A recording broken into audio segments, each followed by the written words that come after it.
একটা ছবি দেখাই আপনাদের। বাগডোগরার পিকনিক স্পট, যারা উত্তরবঙ্গের মানুষ তাদের কাছে খুব চেনা। বালাসনের পাশে এই পিকনিক স্পট জমজমাট থাকে সব সময়। এই তো এই শনিবার পর্যন্ত, শনিবার রাত থেকে শুরু হয় ভয়ঙ্কর বৃষ্টি। রবি সোম মঙ্গল বুধ পেরিয়ে বৃহস্পতি শুক্র, আজ দেখুন চেনা যাচ্ছে, খুঁজে পাওয়া যাচ্ছে সেই চেনা পিকনিক স্পট। বালাসনের গ্রাসে সব শেষ, ধুয়ে মুছে সাফ হয়ে গেছে। বাঁশের সেতু ছিল একটা, সেটাও আর নেই। মন্দির, গুম্ফা কিরকম বিপজ্জনকভাবে রয়ে গেছে দেখেছেন। পর্যটনের মরশুম, ভরা মরশুমে ব্যবসায়ীদের মাথায় হাত।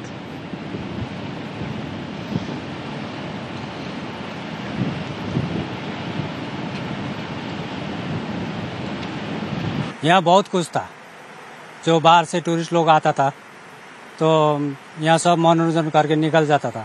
तो अभी वो जगह है ही नहीं। ये कुछ दिन पहले पूरा बाढ़ी आ गया, सब उठा के ले गया। तो अब इसके लिए तो अभी प्रशासन जो हमारा सरकार है, इसने देखना चाहिए इसका आगे का जो कार्रवाई क्या क्या करना है वो करना चाहिए।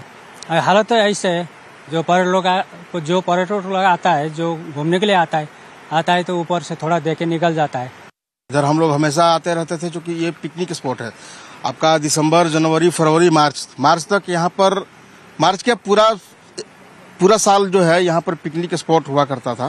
अब तो 2 महीना बाकी है, अक्टूबर जो है चल ही रहा है, नवंबर दिसंबर 2 महीना में तो अब देखिए सरकार क्या उचित यहाँ व्यवस्था करती है। बहुत ही खराब है, अभी बहुत ही खराब है। पहले तो बहुत ही अच्छा था, हम लोग आए दिन हम लोग आते रहते, थोड़ा काम उम करके घूमने आ जाते थे, बहुत अच्छा लगता था। क्योंकि कभी मैंने पूरा वीक कभी खाली नहीं जाते हैं, जब भी आएंगे तो कोई ना कोई भीड़ रहता ही रहता है। लेकिन इस बार अभी सोच रहा है कि इस बार पिकनिक के टाइम कैसा होगा नहीं होगा। ডিসেম্বর ও জানুয়ারি মাসে পর্যটকদের কাছে পিকনিকের সেরা ডেস্টিনেশন ছিল বাগডোগরার MM তরাই। বালাসন নদীর পাড়েই চলতো পিকনিকের হুই হুল্লোড়, চলতো রকমারি খাওয়া, গান বাজনা, আড্ডা। আর সেই পিকনিক স্পট আজ ধুধু ফাঁকা। বালাসনের ভয়াল গ্রাসে পড়ে এই পিকনিক স্পট আজ তলিয়ে গিয়েছে। পিকনিক স্পটে থাকা সমস্ত জিনিস প্রায় নিশ্চিহ্ন। নতুন করে এই পিকনিক স্পট তৈরি করা কার্যত অসম্ভব হয়ে দাঁড়িয়েছে এখানকার বাসিন্দাদের মধ্যে। নতুন করে পর্যটক আসলে এই পিকনিক স্পট কী অবস্থায় দেখবে সে কথায় শঙ্কিত এই এলাকার বাসিন্দারা। বাগডোগরার MM তরাইয়ে ক্যামেরায় সঞ্জয় মণ্ডলের সঙ্গে বিশ্বজিৎ মিশ্র, নিউজ 18 বাংলা। সবচেয়ে বেশি ক্ষতিগ্রস্ত হয়েছে মিরিকের সিয়ক গ্রাম। 3 দিন ধরে সিয়ক গ্রাম একেবারে বিচ্ছিন্ন, তার কারণ লোহার একটা ব্রিজ ছিল, সেই ব্রিজটা গিয়েছে ভেঙে। সুতরাং মিরিক থেকে সিয়ক গ্রামের কোনো যোগাযোগ নেই 3 দিন। গত শনিবারের নাগাড়ে বৃষ্টির জেরে বিপর্যস্ত হয়ে পড়ে গোটা পাহাড়। সবচাইতে বেশি ক্ষতিগ্রস্ত হয় মিরিক মহকুমা। আর এই মিরিকেরই একটি গ্রাম সিয়ক, যেখানে এই মুহূর্তে আমরা দাঁড়িয়ে রয়েছি।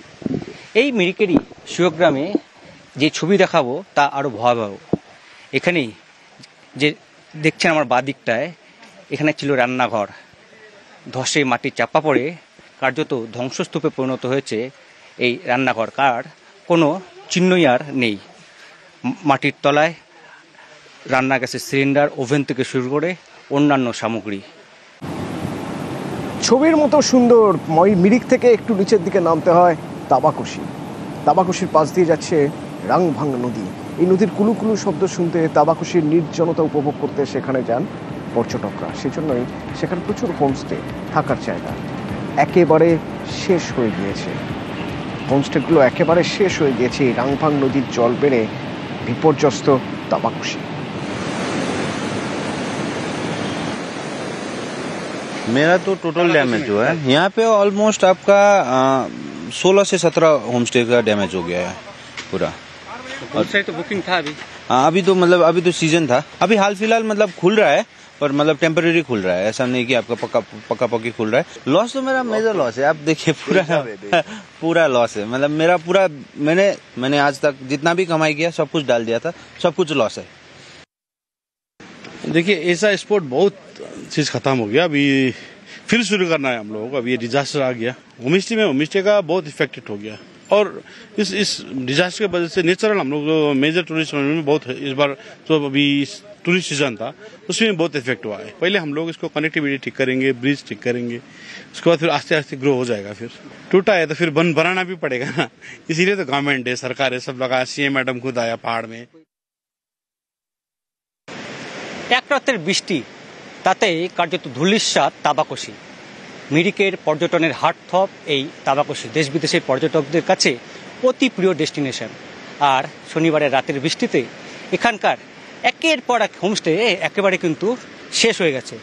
স্বাভাবিকভাবে দুশ্চিন্তায় হোমস্টের মালিকেরা কবে স্বাভাবিক হবে, পর্যটকেরা বা কবে এখানে আসতে পারবেন সেই বিষয়ে কিন্তু এখনও কোনো রকম নিশ্চয়তা নেই। জিটিএর শীর্ষকর্তা অনিত থাওয়া জানিয়েছেন তারা এখন অ্যাসেসমেন্ট করছেন এবং যাতে এই হোমস্টে পাশে তারা দাঁড়াতে পারে, রাজ্য সরকার দাঁড়াতে পারে, সেই চেষ্টাই তারা চালাচ্ছে। ক্যামেরায় অলোক কুমার দের সঙ্গে পার্থপ্রতিম সরকার, নিউজ 18 বাংলা, তাবাকশি। জলের তোড়ে ধসেছে একের পর এক ব্রিজ, রাস্তা ভেঙে গেছে, ঘুর পথে যাতায়াত করতে হচ্ছে এখন। আর ক্ষয়ক্ষতি কতটা হলো সরজমিনে জিটিএ প্রধান। बहुत बड़ा नुकसान हुआ, जब वो लगभग 1968 से भी बड़ा है ये। इस टाइम तो अभी तो यहाँ पर बहुत डेवलप हुआ था, हम लोग एकदम विच्छिन्न हो गए, पता नहीं कब टूरिस्ट आके यहाँ का व्यवसाय बढ़ेगा। हम लोग तो यही मांग है कि यहाँ ये जल्दी से जल्दी ये रास्ता और ये दोनों तरफ पक्का बात बनना चाहिए। এক রাতের নাগাড়ে বৃষ্টি, তার জেরেই ফুলে পেঁপে ওঠে এই পাহাড়ি নদী রাংভাং। আর এই রাংভাং নদী ফুলে পেঁপে ওঠায় এর তোড়েই কিন্তু ভেঙে যায় এই তাবাকশির মূল সেতু, লোহার সেতু, এবং স্বাভাবিকভাবেই যোগাযোগ ব্যবস্থা বিচ্ছিন্ন হয়ে পড়েছে। তাবাকশি কিন্তু দেশ বিদেশের পর্যটকদের কাছে এই মুহূর্তে অতি প্রিয় ডেস্টিনেশন। কবে তা স্বাভাবিক হবে তা কিন্তু আদৌ নিশ্চিত করে বলতে পারছেন না এখানকার হোমস্টে ব্যবসায়ী থেকে শুরু করে অন্যান্য সাধারণ মানুষ। তারা চান দ্রুত তাবাকশি আবার ফিরে পাক তার পুরনো চেহারা। ক্যামেরায় অলোক কুমার দের সঙ্গে পার্থপ্রতিম সরকার, নিউজ 18 বাংলা, তাবাকশি, মিরিক। এ তো গেল পাহাড় আর ডুয়ার্স। জলদাপাড়া বন্ধ করে দেওয়া হয়েছিল, সেই জলদাপাড়া এবার খুলে দেওয়া হলো পর্যটকদের জন্য। 3টি রুটে সাফারি শুরু করে দেওয়া হয়েছে। জলদাপাড়ার প্রথম দিনই দেখা যাচ্ছে ভিড় উপচে পড়েছে। সবচেয়ে বেশি ক্ষতিগ্রস্ত হয়েছিল এই জলদাপাড়া। রাজকুমার রয়েছে আমার সঙ্গে। রাজকুমার, যারা আগে থেকে বুকিং করে রেখেছিলেন, টিকিট কেটে চলে গিয়েছেন উত্তরবঙ্গে, তাদের মন খারাপ হয়ে গিয়েছিল। জলদাপাড়ায় তারা যেতে পারবেন তো? খুব দ্রুত পরিস্থিতির সামনে জলদাপাড়া খুলে দেওয়া হয়েছে, পর্যটকরা কি বলছেন? একদমই অপূর্ব। দেখো, আজকে সকালবেলা থেকেই কিন্তু জলদাপাড়া জাতীয় উদ্যানের যে 3টি রুট, সেই 3টি রুট খুলে দেওয়া হয়েছে। এই জাতীয় উদ্যানে মোট 4টি রুটে কিন্তু পর্যটকরা প্রবেশ করতে পারেন বনাঞ্চলের ভেতরে। এই 4টি রুটের মধ্যে 3টি রুট, অর্থাৎ যে শালকুমার জলদাপাড়ার গেট, চিলাপাতার গেট ও যে কোদাল বস্তির যে গেট, এই 3টি রুটেই কিন্তু সকাল থেকে পর্যটকরা ঢুকেছেন। সাফারি চালু হয়ে গেছে, সাফারিতেও পর্যটকরা গেছেন, পর্যটকরা খুশি। তবে জনপ্রিয় যে হলং রুট, সেই হলং রুটটি এখনো চালু করা যায়নি। বন দপ্তর জানিয়েছেন যে খুব তাড়াতাড়ি, যত দ্রুত সম্ভব, হলং ব্রিজ মেরামত করার পরে এই হলং যে রুট, সেই রুটটিও খুলে দেওয়া হবে। ধন্যবাদ।